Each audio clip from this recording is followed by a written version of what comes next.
गुजारिश ये है कि जिस वक्त परवरदिगार आलम ने काबे की तखलीक का हुक्म दिता है उन वेले परवरदिगार कायनात ने जो ज़र्रात मिट्टी दे संग्रेजे और बाकी मादा मिट्टी जो भी बची है मलकूत को हुक्म दिता है परवरदिगार कायनात कि इनको तुसा रूए ज़मीन दे उत्ते फैला दो इना ज़र्रात को इना कंकरे आते जेड़े जेड़े मकाम दे उत्ते काबे दी जो मादा पसमादा मिट्टी है बकिया मिट्टी जो बची हुई मिट्टी है उसका हिक हिक जरा अगर किसी मकान पे बैठा तो खालिक ने हुए मकान को अजमत बख्शी और मस्जिद का और उन हिक जर्रे का इतना एहतराम है कि कोई शख्स जिन्हें हराम काबा बगैर वुजू दे नहीं जा सकता ये मस्जिद नहीं जा सकता जिन्हें हराम काबा का एहतराम वाजिब मस्जिद का एहतराम वाजिब तो जो मतलब है कि ये हिक जर्रे के असरात हैं जो काबे का हिक जगह मस्जिद के किसी हिस्से में मौजूद है तो इस आके में कुछ ज़हनी तौर पर बड़ी तकलीफ पहुंची है वो ये है कि जिस वक्त इमाम मजलूम ज़ीन छोड़ी है उसके बाद सरकार का खून खा के करबला के मिलिया तो परवरदिगार आलम ने मलकूत को हुक्म दिया कि खून को उठाओ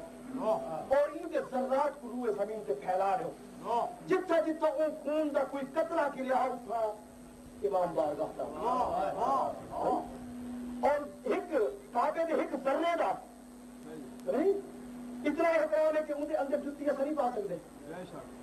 तो जितना शहीद करबला इमाम मजलूम मुअज़्ज़म हुसैन के लाल का खून का कोई कतरा इस जमीन पे और तुम्हारे आमल वाले किसी शख्स की जुत्ती खुदा न करता है तो गुजर जाए तो तुम आगे क्या फटका है और क्या फट गई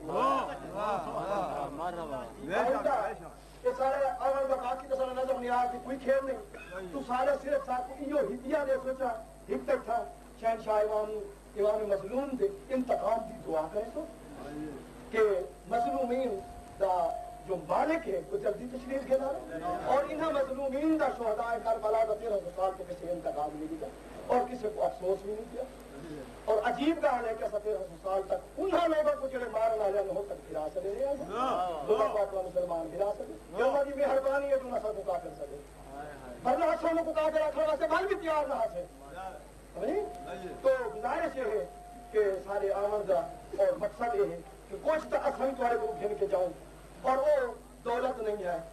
कुछ नहीं है सिर्फ तुम्हारी मोहब्बत और उनको बात ये है कि आइंदा मेरे नाल वादा करो